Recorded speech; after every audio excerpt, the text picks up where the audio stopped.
All right, welcome in. You know the drill. It's no house advantage, right? You get to make some money here with what we have both on the Stokastic site and Geoff. So the combination of these two strong pillars of knowledge is going to come together. I'm just here as a conduit, really. I'm just here because I love hanging out with Geoff, and it's been so long since the two of us have sat down. Tyler is producing, and look, everything is at No House Advantage, NHA. We also have the versus the house. Like, there's some cool things happening at NHA that we're going to tell you about throughout. But, I mean, we have to say hello to Geoff first. How are you, my friend? I'm doing good, man. Yeah, I mean, it's been, feels like it's been a while. I mean, the football season's back on. They gotta reunite the prop kings here and get some no house advantage. I mean, I'm pumped to talk about this all season. Quite frankly, it's a great site. They got some great contests there, and they've got a couple different ways you can play. And there's just so much opportunity on the Sunday slate, which we're going to talk about. So, let's get into it.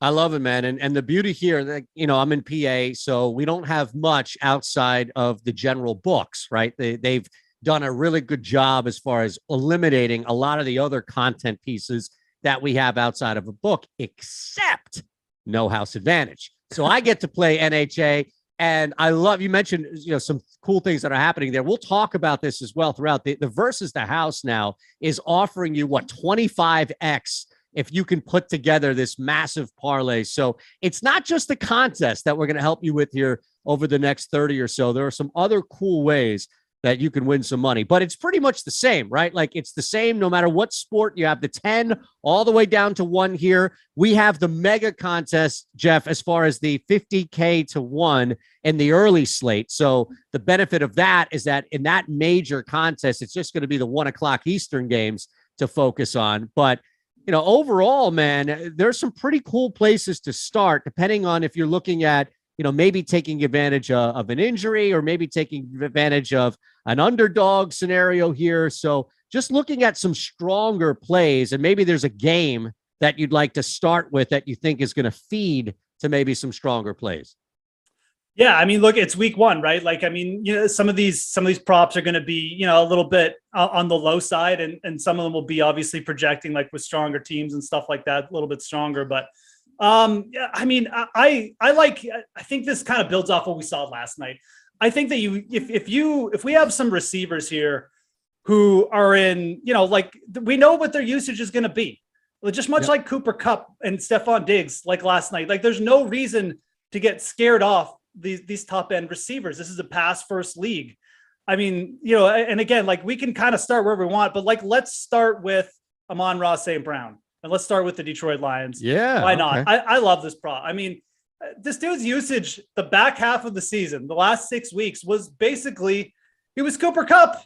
Like, I know the results weren't Cooper Kupp-esque with Detroit, and maybe he didn't quite produce as many touchdowns, but like the targeting, the catch rate, like, it's all there. His prop is 58.5 last time I looked on No House Advantage. I mean, this is a game where they're projected to be, it should be faster paced with the Eagles pushing it.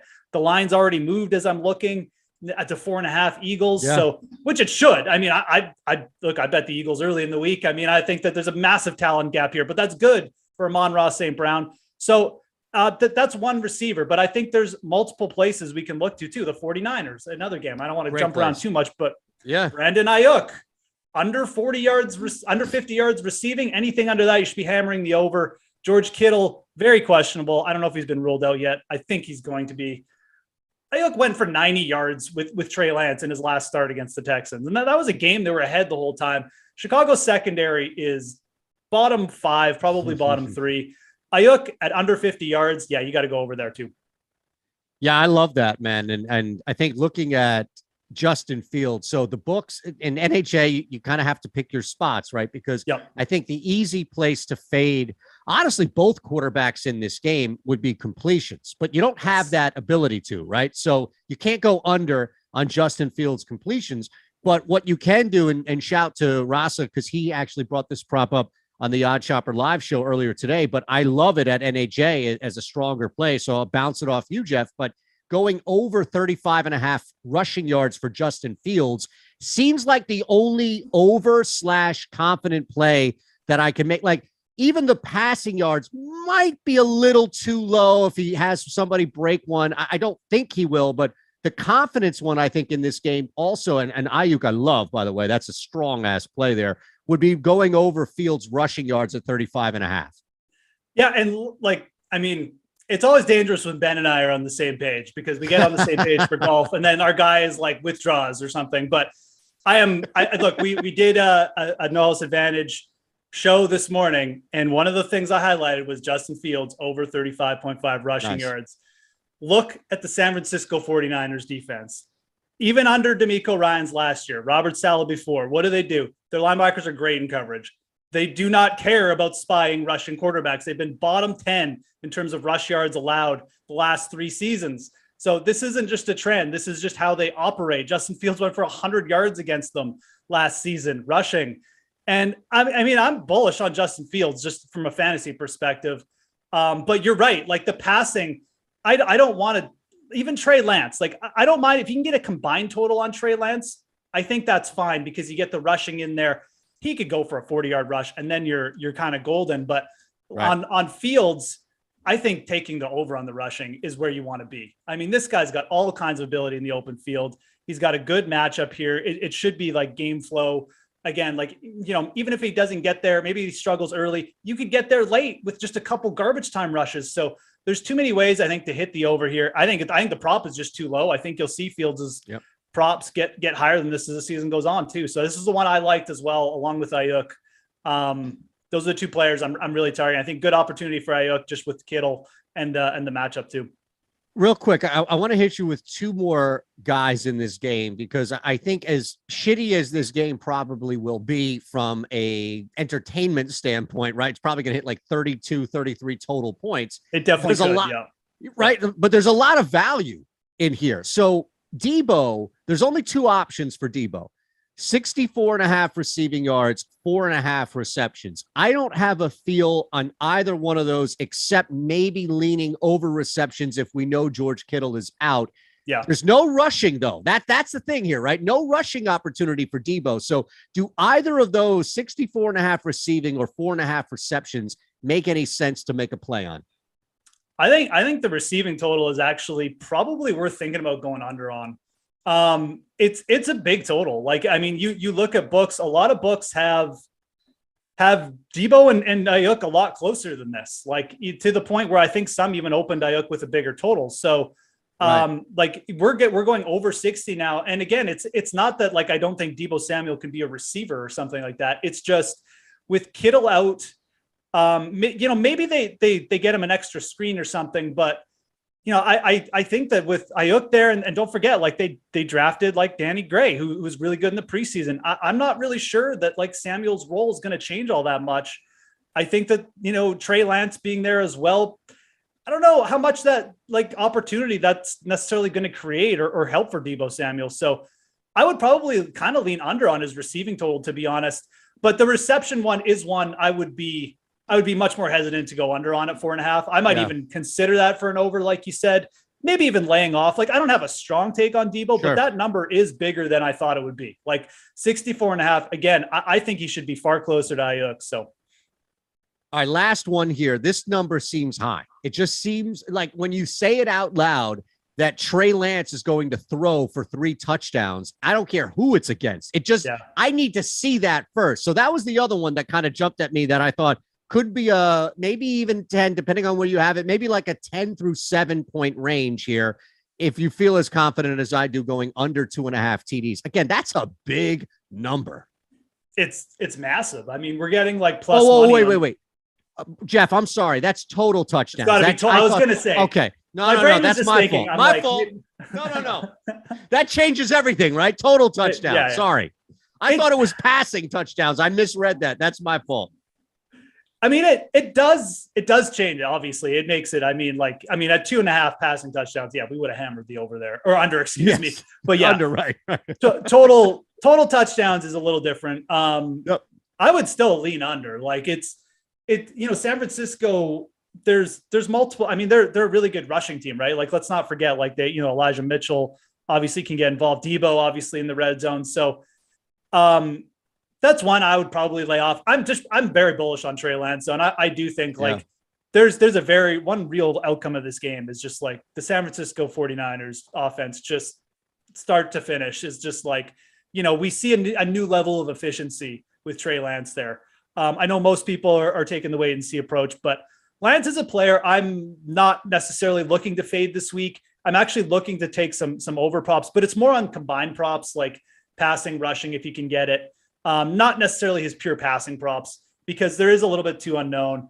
And, I mean, this game, it's still got a really low point total, right? So, yeah. And again, I think this game has a wide variety of outcomes, mainly because of the quarterbacks involved and just because, there's one really bad team, the Bears. I appreciate everybody hanging with us, right? And a reminder, you can take full advantage of NHA, what we have for you. So a lot of times we see people popping in, hey, what's this? What's going on here? NHA, no house advantage.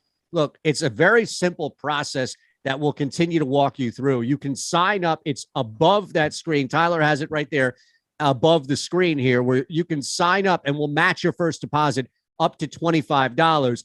And the good news is these contests are not like, $30, $50. You'll have the big one every now and again, right? You'll have the big moneymaker one at $20, but a lot of these are very affordable, especially when you compare them to the DFS sites, right? So you're getting into some pretty cheaper contests to turn that into a profit, meaning 25 and a match at 20, $50 can take you a long way at NHA. That's all I'm saying, Geoff. Yeah, no, absolutely. And as we're pointing out here in chat, like good overlay opportunities, guys. Like overlay in DFS, it just doesn't exist that much anymore. So you can find it. I mean, it again, we got a promo code, you got the first deposit bonus. Like it's definitely worth checking out No House Advantage. And, they have two different ways to play. There's the big contest where, you're feeding in your props to different points. And then you can do versus the house as well and make these multipliers, which quite frankly, these levels, sometimes some of them don't even exist at other sites. So it's worth 21X. Yep. 21X. All right. We'll have to do that. We can't actually because it's not available. Only unless you have some baseball plays at the end, we could build a 21X here. Kyle Schwarber, maybe. But yeah, sure. Sounds good. Let's look at. You mentioned St. Brown, right, in that Lions game. So yeah, this is where I've been looking clearly for personal reasons as well. Just with this Eagles game, Jalen Hurts, and looking at his player props, I don't think. And there's a combination. So I'll give you all of them, right? So maybe there's a better one that jumps out. 239.5 passing yards, 1.5 passing touchdowns. There's always a fluke, right? We saw that with Josh Allen last night. One of those picks was not his fault, but yeah. I think what I would lean here, and maybe this is a 6 to 4 point play range here, Geoff, but going under a half interception for two reasons. One, I don't think that Detroit has the secondary really to make plays. It's going to be circumstantial there, and I'm willing to bet that. And also, look, Jalen Hurts is not going to come out this year and drop back and throw 50, 60 times a game. Nick Sirianni doesn't want that, and Hurts doesn't want that, because for him to take the next step, it's about smarter passes, not more passes. So I think there's an angle here. If you like it, there's an angle here to go under a half a pick. I mean, I'm like Jalen Hurts, the whole thing in preseason was like he's just taking care of the ball better. Like he's a clear attempt at him. And when the thing is too, like when you had a guy like AJ Brown, it helps everybody. Like it helps other receivers get open. It helps Hurts because he doesn't have to, like, he's just got a bigger target, a guy who's going to help him go up and get the ball. Like, yeah, no, I'm not targeting Jalen Hurts for an interception. I actually like this one. I like this one for the big contest too, because it's not going to be something that a lot of people target. Like, I mean, that is something you have to think about a little bit in these contests, not so much in the Sunday slate because we have so many to choose from, but in the showdowns too. Like, if everyone's thinking about, oh, Jalen Hurts turns the ball over, let's go over on his interceptions, going under, like, no one's going to have that prop. Maybe you put that in like a higher end category, like a 5-point or something. And, all of a sudden you got a lot of leverage on the guys who went over Jalen Hurts on the interceptions. So it's actually an interesting prop to talk about, because there are some quarterbacks too that I really like for interceptions on the slate, but Hurts isn't one of them. I actually like the undercall, and I really like it for that contest specifically too. So, all right, well, let's look at that then. Who that you looked at for interceptions, especially if it's just a yes/no proposition, right? If it's at a half, not 1.5. But was there a quarterback or two that you were eyeing to actually tail them throwing a pick? Yeah. So like one of the biggest ones for me is definitely Matt Ryan. Again, like what these older quarterbacks, Matt Ryan to me looked clear. He's in clear deterioration mode. Like the cliff is there for Matt Ryan last year. I mean, he had his fewest pass attempts since 2010, which I think is a clear sign that the team knows he was done. And I was on a bad team too, right? Like Matt Ryan should have been just chucking the ball 50 times a game, and they didn't do it. He still threw 12 picks last year, despite the lower pass attempts. And then you look at the matchup, like you say, well, it's the Texans, Geoff. It's 17 interceptions last year. Like, they were top 10 in the league in takeaways. They added Derek Stingley. Lovie Smith is a defensive guru. Like, I actually like that hire. I think first game, new team, like, and quite frankly, like Frank Reich's team has not been good week one either. I think this is also a very good upset spot, to be honest. That's another conversation. But yeah, I'm just fading Matt Ryan. I just don't think Matt Ryan is good anymore. And much like when Phillip Rivers came in and threw a bunch of picks for the Colts, I think Matt Ryan's going to do the same thing. And I don't think it's going to be a prop for these big contests that people are going to be on either. So that's nice. Yeah, man, I love that. And I think it just carries over. Like, and we can talk about this in a second, because I think there might be a correlation. Unfortunately, on Noah's advantage, you probably won't be able to play Marcus Mariota's rushing yards, but I think there's going to be an interesting correlation to Indy's taking a step back simply because they have this statue at quarterback. At least Carson Wentz could get out of some shit, right? Yeah. If he was on him. And then on the flip side, there's Arthur Smith, who has a quarterback who actually has a pulse and can move around. And there might be just some small, subtle stuff there. But no, I'm with you on that. Does that open up, though, for you heavier targets on plays for a guy like Jonathan Taylor? Because it may be tough to target Pittman, et cetera, in the passing game. But at the very least, especially if Matt Ryan is struggling, Jonathan Taylor's a back you can rely on no matter what's going on around him. Yeah, I mean, I really don't mind going over on Taylor's receiving props. Like, I can't remember. Oh, let me get that for you. I'll pull that up for you. That's my fault. I led you into something. I didn't even give you the number. So feel free to blame me on that one. I'm assuming it's probably 2.5. I mean, we're going to see a bunch of Jonathan Taylor out here. And I mean, I think that one thing that they'll likely have is a couple screenplays dialed up for him. So right now, though, I'm sorry, just to jump in, Geoff, there are only two props for Taylor. It's 100.5 rushing yards, 1.5 total touchdowns. Oh, okay. So there you go. So we can't even go over on his receiving props. And it's kind of too bad. This is a sharp show here. I mean, they figured out some shit on the NHA. This isn't going to be easy, just coming in and stomping them. Well, I mean, but it leads to a big question, like who is going to be the outlet guy? Like, is Paris Campbell available? I mean, does he have a low reception prop? Like, that's something you could look at too, if you're going to take, especially if you're going to take the over on interceptions, because like if we're playing Ryan to have over, we'll just have at least one interception, then, I mean, like he should be throwing the ball more on the other side. If this game is going to be a little bit closer, or just be a little bit, have a few more, possessions between both teams. So, you could definitely look at like the outlet guys like that. But yeah, Indy is a kind of a weird team for props, because they're very focused on like 2 or 3 players, Pittman, Ryan, obviously, and Taylor. So, if there's props available on Campbell, like that could definitely be a good over to pair with Matt Ryan. And the other thing is, if you do, like, you could play the other side, like Dameon Pierce. go over on carries, maybe go over on touchdowns with that if you're going to play the interception for Matt Ryan. No, I think it definitely opens something up by all means to kind of, when you talk about fading especially the quarterback, right? It opens up conversations about who can benefit from that. Was there another quarterback or two that, I can't believe how fast the show flies with you, brother, but is there another quarterback or two that you were targeting as far as interceptions are concerned, either for them or maybe the matchup? Yeah, no, but we just flew by it. Literally just flew by it, Tyler. It's Mac Jones. So you got to go back up. Nice. Yeah, up. But I think Mac Jones for over 0.5 over a half. Yeah. I think that's fine. Like, I mean, again, the Patriots defense, they've lost something in the secondary. They're going to be taking on a Miami offense who should be moving the ball quicker. I think it's just going to lead to more Mac Jones throwing. I think we've kind of already projected it. What we saw from the Patriots in the preseason, I know it's the Patriots, and like the Patriots preseason is always kind of like whatever, but I do think that this is a good spot for, and again, like going up against a pretty good secondary, like the Dolphins. I think that's kind of their strength with guys back there, like Xavier Howard. So I'll take the over on Mac Jones. I think that's another quarterback.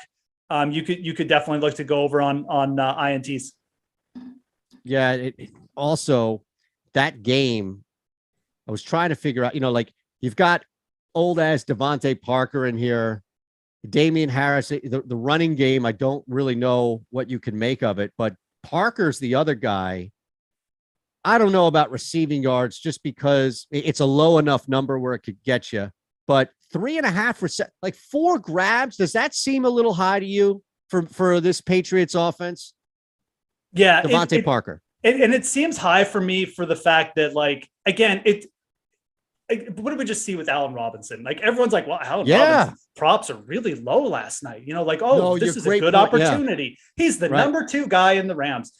Well, guess what? Like, Jacoby Myers is still there. Kendall, like, Bourne is still there. Hunter Henry. Like, I don't think that Devontae Parker is necessarily cooked like Allen Robinson could actually be, but I also don't put him in the sphere that he's just going to come in and demand like 10 targets a game or something like that. Like, Jacoby Myers was a pretty solid, you can't put him in the same area as Cooper Kupp, but he was like their go-to guy. I know he didn't score the touchdowns, but we're not talking about touchdowns. We're talking about receptions. Parker's a wait and see. If that number was 4.5, I'd definitely say hammer the under, but even at 3.5, like, I'm not confident enough to go over. So no. I think that's a play that you could certainly look at. And, you could pair it again, like you could go Myers over or something like that. And you could go Parker under if you wanted. I think that makes for like a good kind of GPP strategy. So what about Tyreek?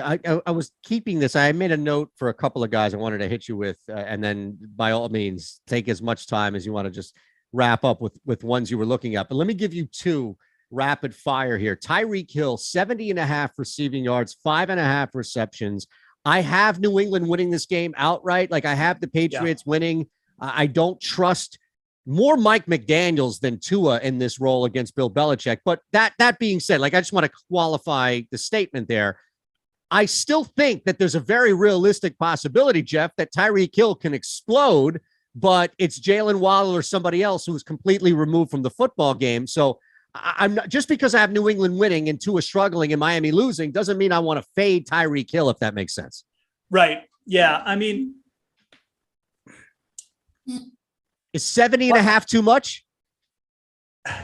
Like, fading Tyreek Hill on yardage is definitely a little risky, right? Because we can go like 3 targets for like 110 yards pretty easily. So that's always a little bit scary. I would actually go under on Tyreek Hill receptions. Okay. Nice. I for the simple fact that, like, the Waddle to it connection last year was like so good. I mean, 75% connection rate. Again, like I would much rather stick with the guys that I know last year were connecting with their quarterback. And I think that Hill definitely is obviously going to be a part of the offense, but I don't think he's going to step in and get like the Waddle treatment. Like, I don't think those roles are going to reverse right off the bat. Maybe I'm wrong, but like, I think for week 1, you should be playing it as if Hill's the new guy in town. They're going to work him in. But like, that connection rate from last year that was so efficient for the Dolphins, that's where their bread and butter is going to be. So I'd actually be okay. Look, and the other thing with Hill is like, what did Mike McDaniel do last year? He turned one of his wide receivers into a running back, right? Tyreek Hill took plenty of snaps at running back for the Chiefs. I definitely do not, again, the receiving yardage, like I want to go under on it, but it's Tyreek Hill. I think if you're getting 5.5 receptions though, I think I'd be okay with that going under. I'm basically looking to fade Tyreek Hill, especially early in the season. If it's completely, if they do switch it and Hill is just like 13 targets week 1, I'll take my L and I'll adjust the projections for week 2. Trust me. But like, I think off the bat, you've got to play that this is still Jalen Waddell. He's the one, and Hill is going to be a little bit potentially the gadget guy, like not as much targeting and maybe some rushes have worked in. I love that, brother. Anything else you want to hit before I give you Lamar Jackson's rushing total? No, let's talk about that actually. 60 but like and a half. Oh, I'm okay, sorry. No. I mean, I was just, do we have afternoon plays as part of the, we do. I was just in the major contest here, but we do have, well, actually, no. So it's not up as of yet. Maybe in the versus the house though, like if you wanted to, we do. Okay.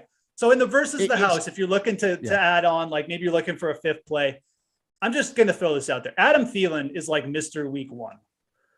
Like you go back and look at his week 1s. I mean, he just comes out. He reminds me of Larry Fitzgerald late in his career, who would just get like fresh legs for the first 5 weeks.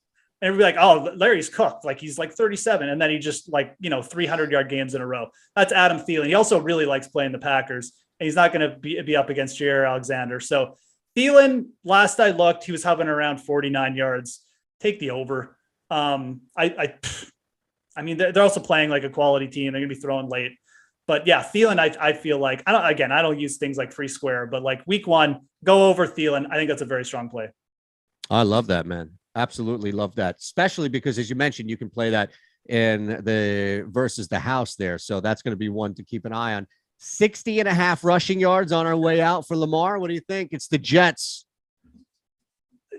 Again, what did we see yesterday? Like, stop trying to go against these stud players, man. Like Josh Allen smashed all the rushing props. This is what these guys do. They're young quarterbacks. It's part of the league. Yeah, take the over. I mean, there's no way I'm taking under on Lamar Jackson's rushing props, especially with this contract stuff. Yep. Who the heck knows what he's got planned? Like, I mean, he could just decide, like, I'm running the ball in 3 times today. Like that, I'm not throwing it to anybody, like it's just me. It feels like we kind of got that kind of game coming. So it's a big total. I get it. It's Lamar Jackson, man. Like, why are you trying to go under on like the most legitimate, stud as an A&M fan ever? As an A&M fan, you don't want to see here we him. Go. You do not want to see Lamar Jackson angry. He did us dirty in a bowl game back in the day, and it was one of the worst games I've ever experienced. He is insane when he gets rough. mad. I mean, we could take it a step further. I almost feel like Lamar is also potentially on his way out of Baltimore because he lost Marquise Brown, now this contract stuff. So I think I think to Tyler's point, our producer there, who always chimes in with the good stuff, I think there's a lot going on here, and I would not want to fade Lamar Jackson week 1. No, not me as well. All right, we're out of here real quick. I just saw this too, and I got him at plus 1,200 for comeback player of the year. I just need him upright for 16 games, and I think I've got a good shot. It's also moved 500 points, so it's not terrible. Over 4.5 receptions for C-Mac. We know we got Baker Mayfield. It's a tough Cleveland defense. It might be tough for Baker to hit DJ Moore consistently down the field. Christian McCaffrey's healthy. It's of all the ones, 70.5 rushing yards, 40.5 receiving yards. We're out of here, Geoff. I know 1.5 total touchdowns, but 4.5 receptions thought like could be a sneaky play on our way out. That's where I would go with McCaffrey. I mean, that's his bread and butter. Just like, Lamar, he's rushing. McCaffrey is like a wide receiver playing running back. Yeah, that's too low. That total will be 6.5 at points this year for sure. Oh, I love it. At the Fantasy Grind is how you follow Geoff at Shander Show for me. Thanks to Tyler for producing. Thanks to you for being a part of this here. I see Obi-Wan, Joseph Schaefer, a lot of heads in here. Geoff back in here as well. So we appreciate you all being a part of this. Thumbs up if you haven't. Subscribed if you haven't. Cash some tickets on No House Advantage. We'll see you next week.